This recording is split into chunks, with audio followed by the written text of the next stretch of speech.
झारखंड में अंतिम चरण का मतदान अभी बाकी है, लेकिन बिहार के 3 दल इस चुनावी युद्ध में हैं। अगर जेएमएम या कांग्रेस नहीं देती है तो हम अकेले चुनाव लड़ लेंगे। बड़ा दम भरे थे मनोज झा और रघुवर दास को धूल चटा दिया, ऐसा धूल चटाए राजनीति से उनको बेदखल कर दिया। खैर दावा तो सभी दलों का रहता है अपना अपना। सर हमको भी ये बताइए कि एनडीए की सियासत में क्या बदलाव होगा? जैसी कि संभावना जताई जा रही है तो स्वाभाविक रूप से झारखंड में एकागो मंत्री पद तो चाहेगा ही। अगर वह एक से ज्यादा जीता तो राजद भी परेशानी का सबब बनेगा महागठबंधन के लिए, तो इंडिया गठबंधन के लिए। पनोरमा ग्रुप, जो सोचता है वो करता है। नमस्कार, आप देख रहे हैं न्यूज हार्ट। मैं हूं चंदन झा। झारखंड में अंतिम चरण का मतदान अभी बाकी है, लेकिन बिहार के 3 दल इस चुनावी युद्ध में हैं। चिराग पासवान की पार्टी, नीतीश कुमार की पार्टी जदयू और लालू प्रसाद की पार्टी आरजेडी।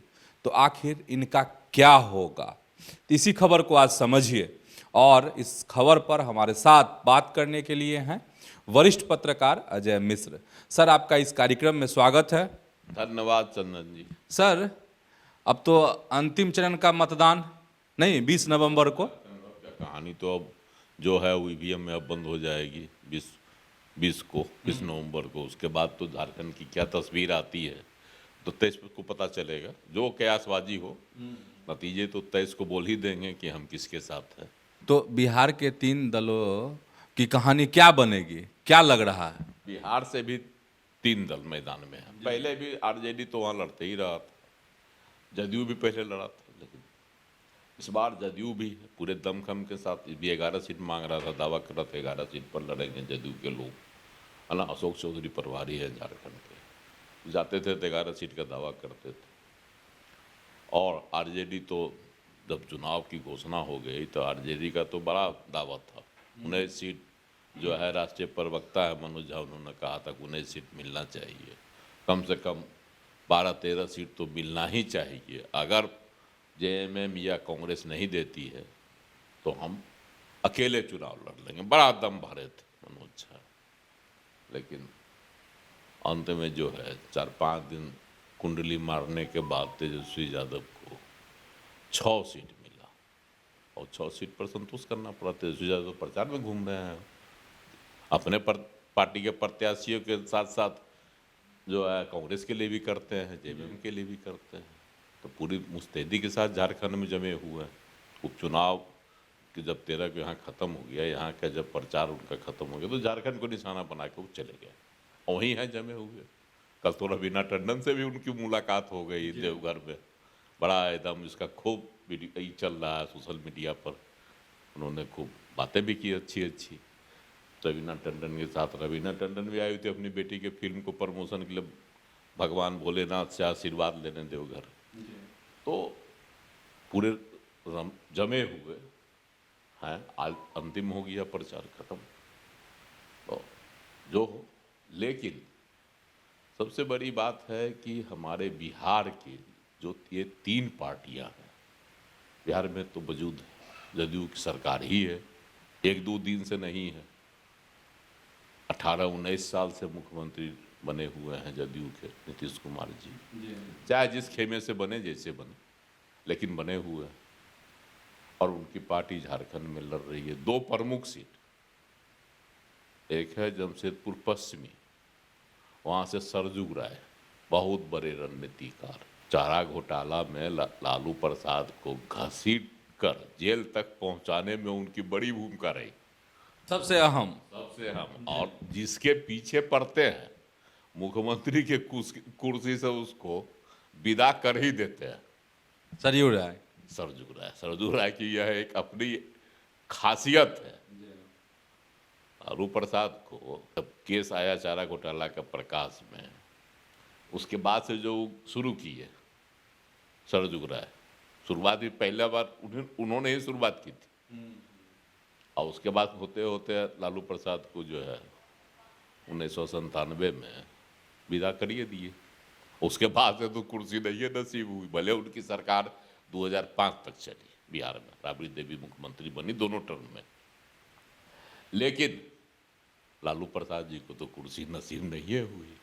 अब झारखंड की बात करें तो सरजू राय मुख्यमंत्री रघुवर दास से लड़ गए 2019 में, और रघुवर दास ने उनका टिकटें काटवा दिया, नहीं देंगे, और लड़ गए जमशेदपुर पूर्वी से, और रघुवर दास को धूल चटा दिया। ऐसा धूल चटाए राजनीति से उनको बेदखल कर दिए। आज रघुवर दास क्या गवर्नर, झारखंड की राजनीति से तो उनको विदा कर दिए, वो कर दिए कि नहीं। अब उनकी बहू रानी लड़ रही है जमशेदपुर पूर्वी से, बड़ी मान मनोबल के बाद जो है पश्चिमी सीट से चुनाव लड़ रहे हैं सरजू राय। मतलब पूर्वी नहीं छोड़ना चाहते थे। छोड़ना नहीं चाहते थे, क्योंकि जीते हुए थे, रघुवर दास को हराए, तो मुख्यमंत्री को हराने का जो है झारखंड में यह इतिहास है। और दोनों प्रत्याशी हैं जदयू के, एक सरजू राय जिन्होंने मुख्यमंत्री को, सिटिंग मुख्यमंत्री को हराया और उनकी राजनीति कुंद कर दी, और दूसरे प्रत्याशी हैं तमार से राजा पीटर, जदयू के प्रत्याशी। हाँ जदयू के, वह भी जो है मुख्यमंत्री को हराया, सिटिंग मुख्यमंत्री को 2009 में उपचुनाव हुआ था, शिबू सोरेन थे। और उसके बाद से शिबू सोरेन का जो है राजनीतिक करियर दो दिन का हो गया था। पहले हेमंत सोरेन मुख्यमंत्री बन गया, अभी भी मुख्यमंत्री हैं, लेकिन शिबू सोरेन के लिए मुश्किल की घड़ी राजा पीटर ने खड़ी कर दी, और पूरे देश में चर्चित हो गए थे राजा पीटर। भले वो जेल में रहे, अभी जेल में हाल से छूट कर आए, 6 साल जेल में थे वो, उनको प्रत्याशी बनाया जदयू ने।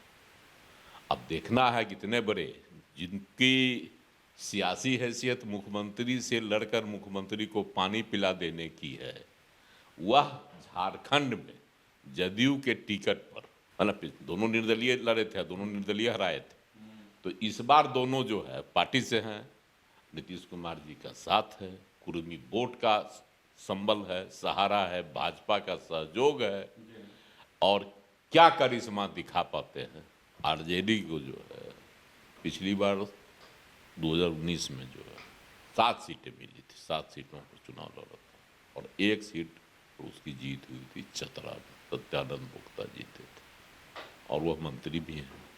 आरजेडी को बड़ा भरोसा है उन पर कि कोई आरोप में वो नहीं फंसे। कांग्रेसी को कहा था ना कि भाई हमारा सत्यानंद भोक्ता एक को मंत्री हैं, लेकिन कोई आरोप उन पर नहीं लगा। अरे आपके तो विधायक कलकत्ता में पकड़ाते हैं, बड़ा बढ़िया आरोप लगाए थे मनोज झा कांग्रेस पर। तो ये है सत्यानंद भोक्ता, सही बात है, उन पर कोई आरोप नहीं लगा, लेकिन इस बार वह चुनाव में नहीं है, मैदान में नहीं। कारण है कि भोक्ता की जो है जाति, उसको आदिवासी घोषित कर दिया, एसटी का श्रेणी में चला गया, और वह जो है सीट है चतरा, वह सुरक्षित है एससी के लिए, अनुसूचित जनजाति के जाति के लिए, इसलिए भोक्ता नहीं है, उनकी बहू है मैदान में राजद की ओर से। और वहीं से चिराग पासवान की पार्टी लोजपा आर, जो रामविलास है, उससे है उतारे हैं उन्होंने अपना प्रत्याशी। पासवान वोटर वहाँ ज़्यादा है, और इस वहाँ से जो है इन्होंने अपने प्रत्याशी जनार्दन पासवान को प्रत्याशी बनाया, और आप बोल्ड प्रत्याशी हैं जनार्दन पासवान, 2 बार विधायक रहे हैं, है ना। पहली बार 1995 में विधायक बने जनता दल से, और दूसरी बार जो 2009 में बने राजद के टिकट पर विधानसभा से विधायक बने, तो 14 में हार गए। उसके बाद अब इस बार उनको प्रत्याशी जो लोजपा से बनाया गया, लोजपा रामविलास। देखना है कि वहाँ ही लोजपा रामविलास मतलब चिराग पासवान के भरोसे पर कितना खरा उतरते हैं। सत्यानंद भोक्ता की बहू जो है मैदान में, उसको ही हरा पाते हैं कि नहीं। और चिराग पासवान के लिए बड़ा ये होगा, अगर वह जीत जाते हैं तो झारखंड में चिराग पासवान का झंडा बुलंद होगा। हार जाते हैं तो एक सवाल खड़ा होगा चिराग पासवान पर। चिराग पासवान सिर्फ बिहार तक ही सीमित है, और बिहार के ही पासवान इनके वोटर हैं, इन पर भरोसा करते हैं। पड़ोसी राज्य झारखंड के पासवानों पर इनका भरोसा नहीं है, इसलिए हम ऐसा कह रहे हैं। चूंकि चतरा सीट में पासवानों की बाहुलता है, इसलिए हम ऐसा कह रहे हैं कि पासवान सही अर्थ में चिराग पासवान के दूसरे राज्यों में हैं कि नहीं उनके साथ, इसकी भी परख होगी चतरा में सीट से। और चूंकि इसलिए भी ऐसा प्रसंग आ रहा है कि चिराग पासवान की पार्टी जो है उत्तर प्रदेश में अभी से ही विधानसभा चुनाव के लिए हाथ पांव मारना शुरू कर दी है पार्टी ने। और उनके जो प्रभारी हैं अरुण भारती सांसद हैं जमुई से उत्तर प्रदेश के, वह सक्रियता दिखाने लगे हैं। एक तरफ तो कहा जाता है कि भाजपा के टेंशन बढ़ाएंगे, दूसरी तरफ है कि अगर झारखंड में उनके उम्मीदवार जीत गए 17 सीट से तो स्वाभाविक रूप से उनका मनोबल बढ़ेगा और उत्तर प्रदेश में भी उछल कूद करेंगे। लेकिन अगर यहाँ पटकनी खा गए राजद से तो राजद का हौसला बुलंद हो जाएगा। बिहार में भी विधानसभा चुनाव में इनकी पार्टी को हमेशा कहेगी सबक सिखाने के, मतलब एक जोश आ जाएगा, सियासी जोश जिसको कहिए। इसके लिए भी चिराग पासवान पर लोगों की निगाह है कि क्या करती है इनकी पार्टी। तो और राजद का तो देख ही लिए, लालू प्रसाद गए तो सिर्फ कोडरमा गए प्रचार करने, जहाँ सुभाष यादव है तो जेल में बंद है और कहीं नहीं गए। लेकिन तेजस्वी सब जगह मेहनत कर रहे हैं। इन 6 सीटों पर जो सीट उनको मिला है उस पर वो क्या कर पाते हैं। तो सीट में है कोडरमा, गोड्डा, देवघर, जहाँ बतेबे कि एक प्रचार के दौरान रवीना टंडन से मुलाकात हुई। उसके बाद चतरा है, विश्रामपुर है और हुसैनाबाद आरजेडी के खाते में। अब इन 6 सीटों में से कितनी सीटें जीत पाते हैं, और इनके राष्ट्रीय अध्यक्ष मनोज झा जो बोले थे उसमें एक तरह से कहिए कि उसको बरबोलापन भी कहा जा सकता है, क्योंकि झारखंड में राजद का वह वजूद नहीं जो जेएमएम का है और जो कांग्रेस का है। तो स्वाभाविक रूप से वहाँ जेएमएम और कांग्रेस की दबंगता रहेगी। लेकिन उन्होंने बड़ा जो है तीखा प्रहार उस समय किया था कि 12-13 सीट मिलनी ही चाहिए, अगर नहीं मिलती है तो हम प्रत्याशी घोषित कर देंगे। लेकिन ऐसा हुआ नहीं और 6 सीट पर राजद के लोग मान गए। और अब क्या, अब तो नतीजा आएगा, अब तो मतदान भी हो गया, अब 20 तारीख को अंतिम चरण है। तो ये सब जो चल रहा है, अब बिहार के इन सुरमाओं की परख हो जाएगी वहाँ झारखंड में कि क्या है इनकी हैसियत पड़ोसी राज्य झारखंड। तो सर बता ही रहे थे आप कि आरजेडी का क्या है, वहाँ पे महागठबंधन की सरकार बनेगी, दावा है आरजेडी का। खैर दावा तो सभी दलों का रहता है अपना अपना। सर हमको भी ये बताइए कि एनडीए की सियासत में क्या बदलाव होगा अगर इनके जदयू या फिर लोजपा चुनाव जीत जाए तो बहुत प्रेशर में भाजपा आएगी, मतलब होगा क्या, और उसका क्या फिर बिहार की राजनीति पर असर पड़ेगा, क्योंकि यहाँ अगले साल चुनाव। अगर झारखंड में जो एनडीए के ये सहयोगी है, ऐसे तो एनडीए का सहयोगी वहाँ आसू पुराना है तो उसका तो अपना खेला चलता है। लेकिन इस बार जो है ना, अगर वहाँ जदयू मान लेते हैं 2 ही सीट, इन 2 सीटों में से अगर उसका 100% स्ट्राइक रेट रहा जैसी कि संभावना जताई जा रही है, तो स्वाभाविक रूप से झारखंड में एकागो मंत्री पद तो चाहेगा ही।